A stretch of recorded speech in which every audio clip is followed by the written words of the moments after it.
Beirut में भीषण धमाके, मारे हिजबुल्लाह के 30 कमांडर।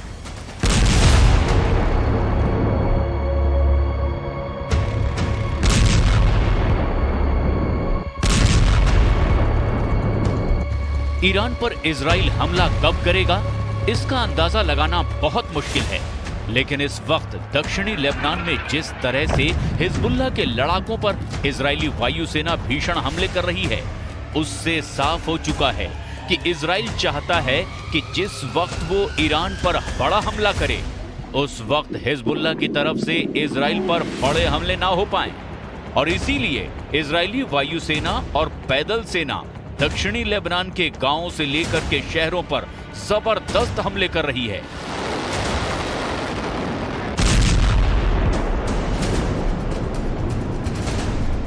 अगर हम पिछले 18 घंटे की बात करें तो इजराइल ने लेबनान की राजधानी बेरूत में अंधाधुंध हवाई हमले किए हैं। जबरदस्त बम धमाके से पूरा बेरूत शहर बारूद की आग में भस्म हो रहा है। इजराइल के हमलों से ये बिल्कुल साफ हो चुका है कि हिजबुल्लाह को जबरदस्त नुकसान हो रहा है। इजरायली वायुसेना ने F-35 और F-15 जेट से रात भर बेरूत और उसके आसपास बड़े हमले किए हैं। बेरूत के दक्षिणी उपनगर दहिया में सबसे ज्यादा हवाई हमले इजरायली वायुसेना ने किए हैं। खबर के मुताबिक सुबह 3 बजे तक इजराइल ने दहिया में 9 बड़े एयर स्ट्राइक किए और इस हवाई हमले में हिजबुल्लाह को भारी नुकसान भी हुआ है। दावा तो यहां तक किया गया कि महज 6 मिनट के भीतर ही बेरूत और आसपास के इलाकों पर आईडीएफ के लड़ाकू विमानों ने 20 से ज्यादा हवाई हमले किए हैं। कुछ दावों के मुताबिक महज 30 मिनट के अंदर ही इजरायली वायुसेना ने 100 टन से भी ज्यादा बम और मिसाइलें बेरूत और आसपास के इलाकों पर दागी हैं। इसके अलावा इजराइल ने हिजबुल्लाह की हथियार सप्लाई लाइन को काटने के लिए सीरिया से लगती लेबनान की सीमा पर बहुत बड़ी एयर स्ट्राइक की है, जिसमें हिजबुल्लाह और सीरिया के लड़ाकों को जबरदस्त नुकसान होने की खबर है। हिजबुल्लाह के कमांड सेंटर, हथियारों के भंडार और खास सुरंगों को चुन चुन कर तबाह किया जा रहा है। इजरायली सेना का दावा है कि उसने हिजबुल्लाह की हथियार, मिसाइल और रॉकेटों से भरी 250 मीटर लंबी सुरंगों को हवाई हमले में पूरी तरह से नेस्त नाबूद कर दिया है।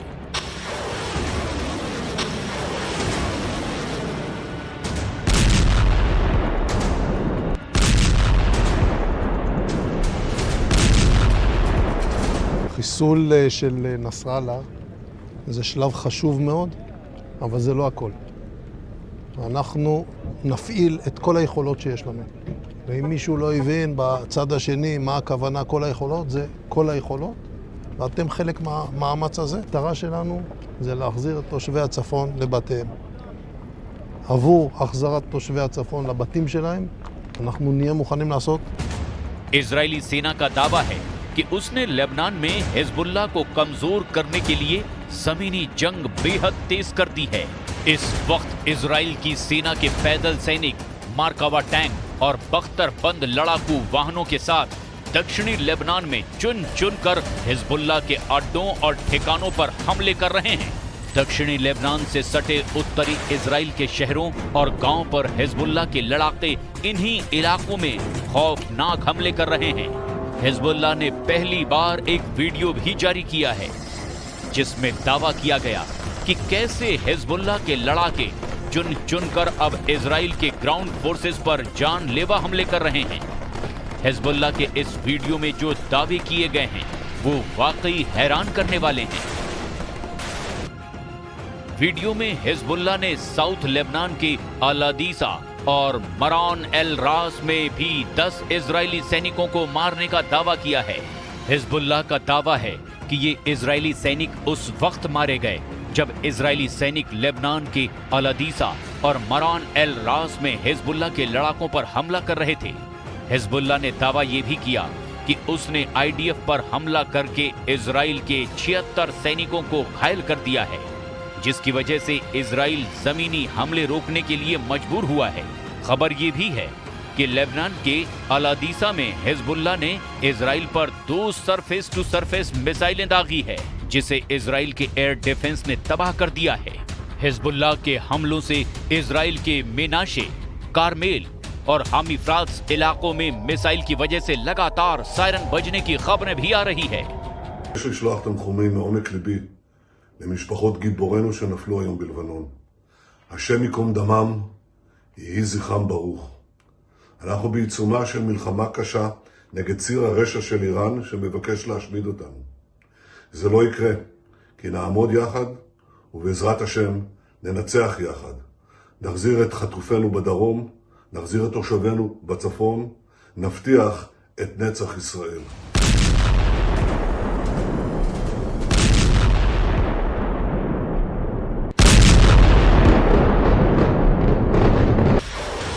तेज होती जंग के बीच खबर यह भी आ रही है कि लेबनान की तरफ से हिजबुल्लाह लड़ाकों ने इजराइल पर 25 रॉकेट से हमले कर दिए हैं।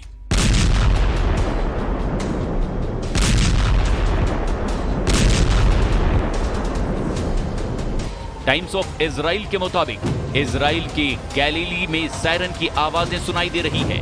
आईडीएफ के मुताबिक उन्होंने हिजबुल्लाह के कई रॉकेट्स को इंटरसेप्ट कर लिया है।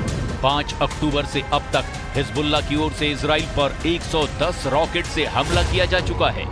इधर इजरायली सेना का साफ कहना है कि वो हिजबुल्लाह की लीडरशिप और टॉप कमांडरों को जिंदा नहीं छोड़ेगी।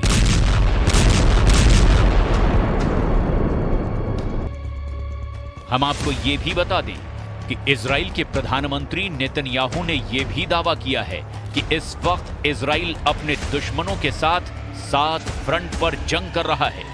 इधर इजरायली सेना के चीफ ने दावा किया है कि हम लगातार हिजबुल्लाह को भारी नुकसान पहुंचा रहे हैं। आईडीएफ की तरफ से जो दावा किया गया है जरा उसे भी जान लीजिए। आईडीएफ के मुताबिक 440 हिजबुल्लाह लड़ाके अब तक मारे गए हैं, जबकि हिजबुल्लाह के 2000 ठिकानों को तबाह किया जा चुका है। हालिया हमलों में इजरायली सेना ने नसरल्लाह और उसके उत्तराधिकारी हाशिम साफिदीन और वेपन सलाहकार मोहम्मद अनीसी सहित करीब 30 टॉप कमांडरों को मार डाला गया। वहीं आईडीएफ ने बताया कि पिछले 5 दिनों में हिजबुल्लाह के 440 लड़ाके मारे गए हैं। इजरायली हमलों में अब तक लेबनान में 2000 से ज्यादा लोगों की मौत हो चुकी है। इनमें से ज्यादातर पिछले 2 हफ्ते में ही मारे गए हैं। दक्षिणी बेरूत का ये वीडियो देखिए। इस वीडियो में इजरायली वायुसेना पर आरोप लगा है कि उसने बेरूत के दक्षिणी उपनगरों में चल रही बमबारी में लेबनानी अल मनार टीवी स्टूडियो को निशाना बनाया है। साल 2006 के बाद से इजराइल ने अल मनार कार्यालयों पर पहली बार हमला किया है। अभी ये पता नहीं चला है कि लेबनान के अल मनार टीवी स्टूडियो पर हुए हमले में किसी की जान गई है या नहीं, लेकिन अल मनार टीवी स्टूडियो को भारी नुकसान जरूर हुआ है। इजराइल इस वक्त बेरूत में हर उस जगह पर हमला कर रहा है जहां उसे लग रहा है कि हिजबुल्लाह उस जगह का फायदा उठा सकता है।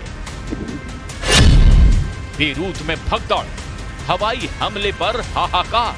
בתור הערכת מצב שקיימנו היום, הוחלט על עדכון ההנחיות לעורף, כך שיתאפשרו התקהלויות של עד 2,000 איש מאזור הכרמל דרומה. האופן בו נגיב למתקפה הנפשעת יהיה באופן, במקום ובזמן שנחליט, בהתאם להנחיית הדרג המדיני.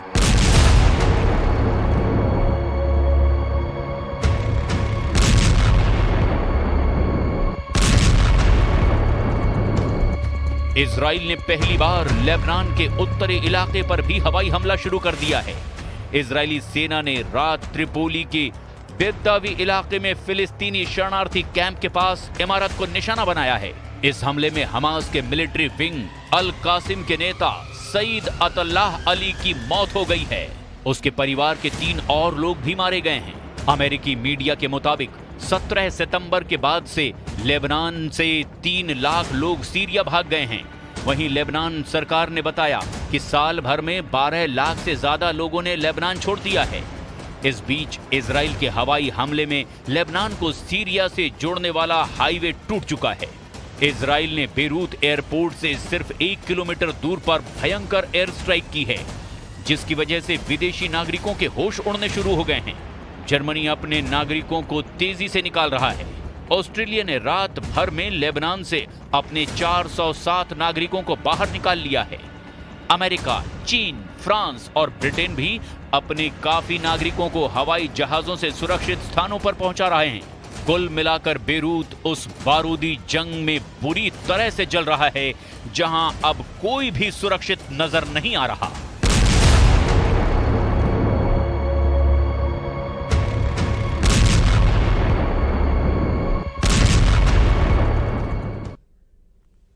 सवाल है कि क्या इजराइल आज रात ही हमला करने जा रहा है, और अगर इजराइल हमला करता है तो ईरान में वो किस जगह अटैक करेगा।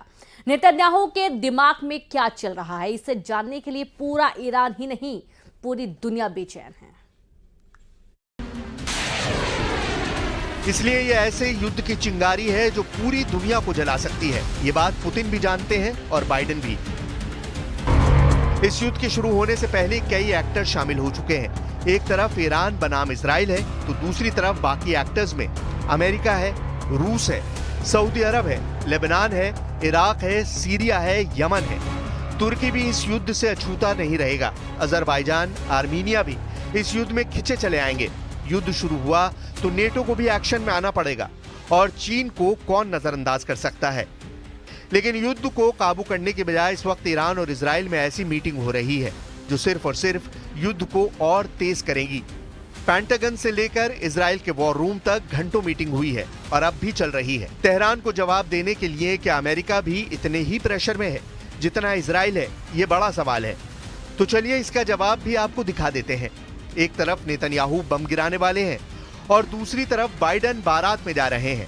नेतन्याहू के टारगेट पर गजा है, बेरूत है, ईरान है, और बाइडेन व्हाइट हाउस के स्टाफ की शादी में है और बाइडेन अब पार्टी मोड में आ चुके हैं। ये बारूद वर्सेस बारात वाली तस्वीर है जिसे पूरी दुनिया देख रही है। वैसे बाइडेन ने सेंट्रल कमांड के जनरल माइकल कुरिला को तेल अवीव बहुत सोच समझकर भेजा है। इसके पीछे अमेरिका का एक बड़ा मैसेज है। मैसेज ये कि अगर ईरान और इजराइल का युद्ध हुआ तो अमेरिका इजराइल के साथ खड़ा होगा, जबकि दूसरी तरफ पुतिन पूरी तरह ईरान की ढाल बनकर खड़े होंगे। या कहें कि ईरान और इजराइल युद्ध अमेरिका बनाम रूस की जंग बन जाएगी।